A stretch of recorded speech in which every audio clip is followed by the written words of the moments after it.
Olivia. And I'm Jake. And this is All About Animals.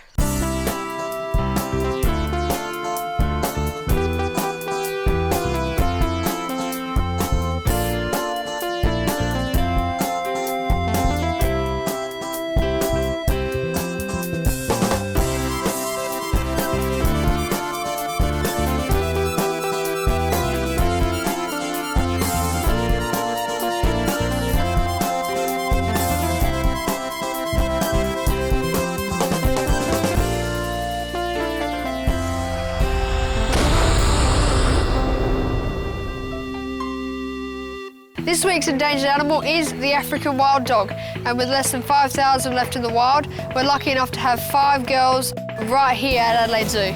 So Matt, where are the wild dogs found? The wild dogs are found in Africa. They're mainly in the southern parts and some of the eastern parts of Africa. And why are they endangered? They're endangered because of loss of habitat, so encroachment of humans and disease. Oh, okay.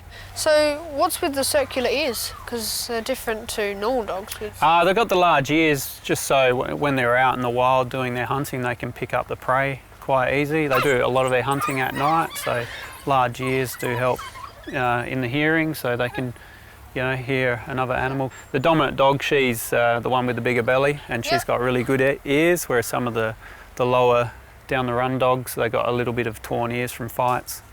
Why are they a lot leaner and a lot thinner than normal dogs? So they have a much lighter build.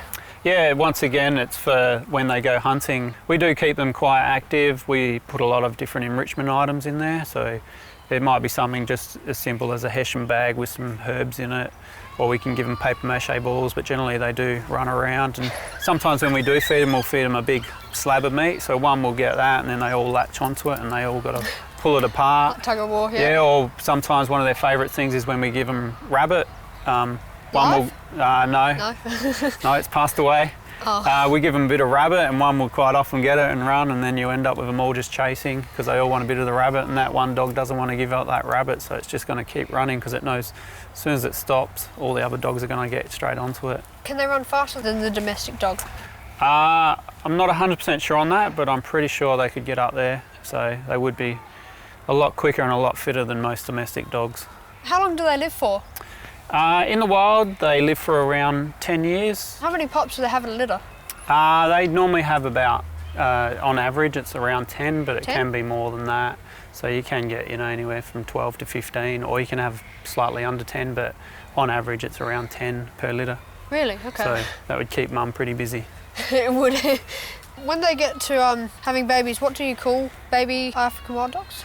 They're just called pups, just puppies. Yeah, just like normal dogs? Like a normal dog. We had pups here probably about 7-8 years ago, and I think we had about 12 pups then. So we had a mixture of the boys and the girls, but we sent the boys off because we don't want to do any breeding here. And Matt, so how are we helping the African wild dogs? We're helping them through breeding programs and also through some fundraising activities and just through supporting African wild dogs in the wild. And just by coming to the zoo and educating the public, they get to find out a bit about them and how threatened they are. I'm here with Linda and her Bredli python. Hi, how are you? Yeah, good, thank you. So, what's your Bredli python's name? Trouser. Trouser.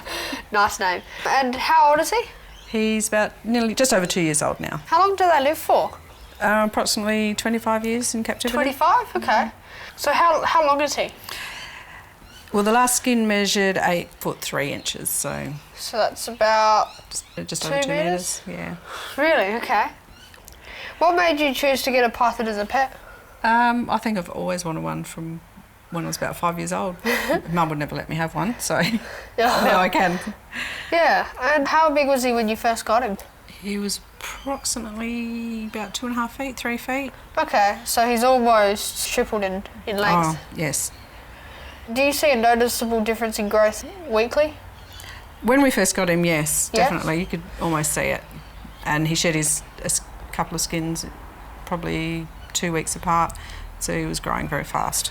Oh, okay. When they shed their skin, do you keep the skins? Yes, I do. I usually keep them so I can measure their growth, and as you can see over on the table there, that's the first skin from about 13 months ago, and the one next to it is a current one. Yeah, which is a lot bigger. Yeah. What do you feed him? He gets 1 rat about every 3 weeks. Okay, and is that enough for him to last more than 3 weeks? I mean, in the wild, they might get a feed once every 3 months, so really? They have to survive on that. Are the patterns on the snake, are they unique to every snake? They are. I mean, all the patterns are different. I mean, all Bredli pythons will have that very similar pattern with the black and the cream and the brown and orangey underneath, but they're all unique, yes. Oh, okay. Thanks, Linda, for sharing information about pythons with me. You're welcome. And I think I might not play with snakes anymore. I think he hissed at me, so yeah. Linda seems to love having a python as a pet, so I spoke to Dr. Anita Hicks from All Pets Vet Hospital in Darwin to find out about python care. So Dr. Hicks, is a python a suitable pet for everyone? Now, pythons are a really great pet to have, and they are, in fact, one of my favourites. But just like any other pet, they aren't suitable for everyone. It takes a lot of time and patience to have a happy and healthy pet snake. So while they don't need walking and grooming like a dog or a cat, they still need plenty of time and care. So Dr. Hicks, what would be the main reason you'd have to take your python to the vet? One is for difficulties with shedding their skin, and the other is for not eating. So before anyone races out to buy a python, what are the main things they should think about first? Just like any other pet, a python is a commitment, but they are an extra big commitment because pythons can live for 20 to 40 years. Before getting a python, it's really important to research the species you're looking at getting and make sure you have everything you need to make them the perfect home. Well, that's very helpful. Thanks for your time, Dr. Hicks. Not a problem. See you later, Olivia. Coming up, David and Susie from Rock, Chick and Science Geek, and David's 6 pets. Hi Olivia, I've been busy with my homework and I've noticed that you have all these possums in our house. What are you doing with them? Well, I became a member of Fauna Rescue, and that's where you go out and rescue different types of animals. Yeah. And I've been out rescuing possums, and these are some of the possums we have here today. Aww. This is Steel and Rusty. Yeah. They're 2 baby ringtail possums, and they've been surrendered to us. Okay. What does surrender mean? Well, surrendered means when members of the public have brought in possums to us and we look after them. Where were they found? Well, we found them on the side of the road. Yeah. So their mums have been killed. Yeah, so we took them in and cared for them. Okay. How do you look after them? Well, when they're babies, you start with them with a formula. Yep. And then when they get older, you give them more solid foods. Okay. What type of solids do you feed them? Well, you feed them fruit and vegetables, and you also can feed them native Australian leaves, like gum leaves. Yep. Yeah. How many different types of possums are there? Well, there's 2 different types of possums. There's the ringtails, which these guys are. Yeah. And there's brushtails, and we've got 2 brushtails in here, and they're sleeping because they're nocturnal. So nocturnal means that they sleep during the day? Yeah. Okay. And how do you tell the difference between a brushtail and a ringtail possum? Well, the ringtails have longer tails and they're much whiter and much thinner. And the brushtails have black tails and they're really fluffy and not as long. Okay. And also, the ringtails aren't as big as the brushtails when they're adults. And ringtails have the round ears, they don't have pointy ears like the brushtails. So can anyone be a member of Fauna Rescue? Anyone can be a member of Fauna Rescue. All you have to do is pay an annual fee and go to classes to learn how to take care of your possums. But don't forget to ask your parents first. Oh, and Jake, I forgot to mention, Fauna Rescue only does native Australian animals. Oh, okay, so not just possums. Yeah, not just possums, all native Australian animals. Okay. To find out how you can become a Fauna Rescue member, go to faunarescue.org.au. People often find possums in their roofs and are always looking for ways to get them out. So here are some tips. First, you need to get a possum box from Fauna Rescue. Put some eucalyptus leaves in the bottom of the box. Put an apple on the lid of the box. Then put the box into a tree in your backyard. And once you have the possum in the box, you can repair your roof, but make sure all possums are out. And remember, it's illegal to move a possum more than 50 metres away from where you found it. Now, many of us love having a dog as a pet, so I spoke to a vet to find out more. Dr. Moira, there are a few important things we need to know. Like how often should we take our dogs to the vet? That's a great question, Olivia. I think we should take them whenever we're worried about them or if they're sick at all. And I think otherwise we should take them about twice a year. So how often should they be exercised? I think that really depends on the breed of the dog. A Kelpie really needs to be exercised minimally daily. A Cavalier King Charles might prefer, a walk 3 or 4 times a week. And why is it important for a dog to be desexed? This is a really important question, Olivia. Firstly, for medical reasons, to avoid testicular cancer, prostatic cancer, ovarian cancer, those sorts of things. For social and behavioural reasons, so that, socially they all get on a lot better. And also for welfare reasons, to reduce the number of unwanted puppies out there. And what about microchipping? This is really important and a really good idea. In terms of identification, those dogs or cats even that come in with no collar, we can scan them and then we get a number so we can get a lot of animals back to their owners. Well, thanks Dr. Mora for sharing your expert advice with us. Now, if you're not home during the day or go away a lot on holidays, doggy daycare is a great option for your beloved dog. Shelley from Dog Central in Melbourne chatted to me about why daycare can be great for your dog. So Shelley, can you tell us about it? Olivia, doggy daycare is very much like child daycare. The dogs come in and they get played with, they get walked, they get exercised, they have social interaction, and for those that need it, they even have a nap time. And I've heard that your staff really work with the dogs and also teach them good social skills. Lots of dogs don't have a lot of interaction except when they come to doggy daycare.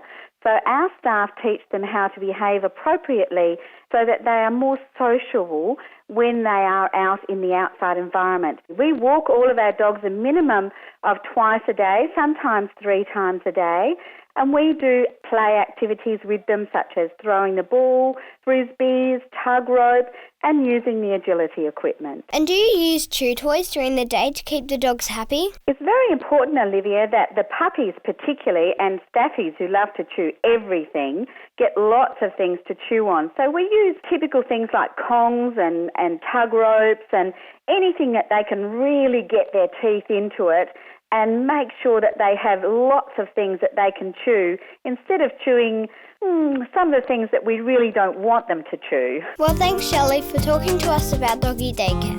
That's entirely my pleasure, Olivia, and make sure you come and visit us at Dog Central Daycare when you're next in Melbourne. Did you know that the elephant has about 1,000 muscles in its trunk, 4 knees, and can't jump? I'm here with Susie and David from Rock Chick and Science Geek. Rock Chick and Science Geek. Rock Chick and Science Geek. Rock Chick and Science Geek. Two very different worlds were made. So Susie, can you tell us about the show? Sure. What it is it's a scientific rock concert for kids. So we basically mix really cool science explosions and cool things together with music and have a lot of fun with it on stage. So who's that sitting on your lap? This is Nutmeg. This is my dog. She's a Maltese Shih Tzu and she's very, very, very naughty most of the time. Just like her owner. No. Hey. Sorry. So David, I heard you have 7 pets. Is that right? I've got 6 pets and this one's visiting here today. So as well as that one, we've got, in the house we've got Pickle, who's my little doggy, and there's 3 cats around the house here somewhere, and I've also got 2 little birds. One's a cockatiel and one's a budgie. So have any of your pets been in your show? Not in Rock Chicken Science Geek, but I do a couple of other shows, and Pickle's been on stage in one of my shows, so which was a lot of fun when he was just a puppy. He was absolutely tiny. He was a really, really tiny little puppy. He was very, very cute, and the audience went, oh. And also had a photo of him in another show as well, so he's a bit of a star. Does lots of tricks, he's pretty cool. But yeah, Pickle's the only one who's been in a show for me. What kind of tricks does he do? He does all sorts of little tricks. If I can get his attention, Pickle, hello, can you dance for me? Pickle, what have I got? Yeah, excellent, dance. Oh, good boy, yes, excellent. And he'll also shake hands, shake, oops, sit, shake, shake. Also, and go back around there, good boy. And you can crawl for me as well, sit, drop, crawl. So he does all sorts of little things, and he can speak on command, and he can weave through my legs when I go walking. And he might, if we're very lucky, hang on, here we go, ready? Bang, drop, over. Good boy. So he can play dead as well. So he's a cute little boy. So Susie, can Nutmeg do any tricks? No. She sits and sometimes drops if she bites my finger at the same time. So is Nutmeg called Nutmeg because she's got the brown stuff in her face? No, that's just because she's been rubbing her face in the dirt because she's a filthy dog.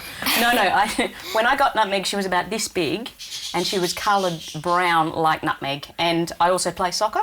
So, and I called her Nutmeg because when you kick the ball between someone's leg, it's called a nutmeg. So it's my soccer reference. Do you have any other pets at home? Yes, I have a cat called Pikachu. And she's got black and white. She's got a little Zorro mask on her. She's very cool. She doesn't do any tricks. She sits around and she's very fat and lazy and just basically moves when she wants food. But she's very cool. She's very Very, cool. very cool. So look out for Rock Chick and Science Geek in your state. Thanks, Susie. Thanks, David. Thank you. Thank you. Stay with us, because Olivia chats to vet Lisa about working with wildlife in rural Australia, and she's even brave enough to hold a blue-tongued lizard. Then I show you this week's viewers' pets from all around Australia. What are we looking at tonight? We have a population of platypus in the sanctuary. We're going to be looking out for them in the pond system, so they're a wild animal here. Cool. Yeah. So that's why we got our torches. We're going out at night. That's when a lot of marsupials come out. Most of Australia's marsupials are nocturnal. Yep. Okay. But this time of day, when it's just getting a little bit dark, is a good time. So Okay. I think we're going to see a fair bit tonight. So how many platypuses can you see at one time? Well, to see 2 at a time is pretty lucky, but we think we have around 9 to 10 platypus in the sanctuary. Okay. Are platypuses territorial? Yeah, they can't be too many platypus in one pond. So males will start to fight around the breeding season of September, and the most dominant male will stay in the pond, and probably the weakest male will have to go up to the next pond system. They have that venomous spur on their ankle, and when male platypuses fight each other, sometimes they can almost kill the other platypus. But they also use that spur against water rats, which is their native enemy. Rats, yeah. Yeah, so we've removed all the native water rats from this pond, so the platypus are pretty lucky. They have a pretty stressless life. Yeah. Obviously, platypuses are very timid animals and very elusive animals, so the amount of animals that get spurred by platypuses is very low every year. So why do platypuses have such long bills? Well, they have about a duck-sized bill, which is the perfect size to pick up food at the bottom of the pond. And then they've got those horny plates that are on the top of the bill and can grind up all of their food. So yeah, it's a very sensitive bill. There's 100,000 tiny receptors on the end of the bill, which pick up the life at the bottom of the ponds. I think it's time we use our torches to try and find some activity. Yeah. So we've got a little pond on our right-hand side here. Okay. And this is a common home for little young platypus that like to live here. So if we get our torches out, start looking for some bubbles and see what we can find. And in the corner there, I can see a few bubbles. That could be a platypus. So platypus stay up there for about 10 seconds, and then they pop back down again. So they do that up to 1,600 times a night. It's a lot of times. Wow. Must take a lot of energy. Yeah, that's right. Up, down, up, down. The maximum size for a platypus is 60 centimetres, So that's like... which is pretty big, 2 school rulers' length. How long can they approximately stay underwater for? It can be up to 10 or 12 minutes sometimes, and that's if they feel threatened. So they'll either hold their breath or they'll go back into the burrow to protect themselves. They're quite timid and quite flighty little animals. It's getting a bit cold now, so I think it's time to go in for a fire. Oh, for sure. Cool. All right, thanks guys. Thanks for the torches. Thank you. All right, cool. Great work, guys. Nice investigating. All right. Good luck with everything. See you later. See ya. Did you know that giraffes and humans have the same number of bones in their necks?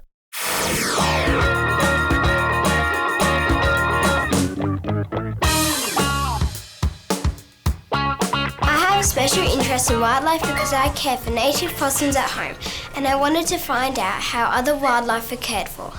I'm here with Dr. Lisa, who is a wildlife vet.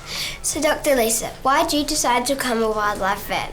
Well, when I was your age, I grew up in the desert and we used to play with lots of lizards and fun things like this. So I decided if I was going to be a vet, I would work with things that I enjoyed working with when I was a little kid. Why is our wildlife so important? Well, wildlife does a good job of helping to spread seeds so the plants can grow, and they help to also maintain the ecosystem in general. So how do you look after sick and injured wildlife? Much like we do for anything else, it gets the same basic care and treatment that you would get. We just have to be careful because a lot of them are a lot bitier and things than your average pet you're going to have at the house. But we get the same medical principles that we would use for any other animal that comes through the clinic. So what are some of the wildlife you have cared for, and what are their most common injuries? Well, I've cared for lots of things, from camels to kangaroos to lizards to birds. Probably some of the most common injuries are people running over lizards with their lawnmower, or them getting attacked by dogs and cats, birds flying into windows, and a lot of things that get hit by cars. We seem to run over an awful lot of things on the roads. So you've got a lizard here. Can you tell us a bit about it? Well, this is Daphne. And Daphne is called a stumpy-tailed lizard, or a blue-tongued lizard, because she's got a stumpy tail and a blue tongue. If you notice how she kind of curls a bit, this end of the tail looks almost a bit like her head, doesn't it? Yeah. But you can probably tell the difference because she's got, like, her spikes on her head are flat and these ones are higher. Yeah, there's a little bit of difference, but it looks pretty close. And if a predator comes, they have a tough time telling which is the head end and which is the tail end, so they're not going to attack them. These gorillas behind us, do you know why they're here? Yeah, they were brought into us with broken wings. So they've been rehabilitated in the cage here. They're pretty much back to normal, and they're pretty darn feisty at this point. So I think their time here is nearly finished. So what happens to them after they get better? Well, most of the time, we try and fix them up so that they can be released to the wild, because they are wild animals. So we really prefer not to have things that aren't going to be able to be released and go and live a happy life back out in the bush. Is there anything we can do to help protect our wildlife? Oh, golly, probably one of the simplest things we can do is make sure that we're keeping our cats indoors at night, because the cats love these little guys. We get a lot of them that get chewed up by cats, and they eat all of our native birds and our little native mammals. And the other thing probably is to make sure that we're picking up the rubbish and things too, because we wreck the environment, we wreck the plants and things when we go camping, so we just need to be careful with our environment too. Thanks, Dr. Lisa, for bringing in Daphne. Hey, well, thanks for coming in to see me today. And good luck with your gorillas. Cheers.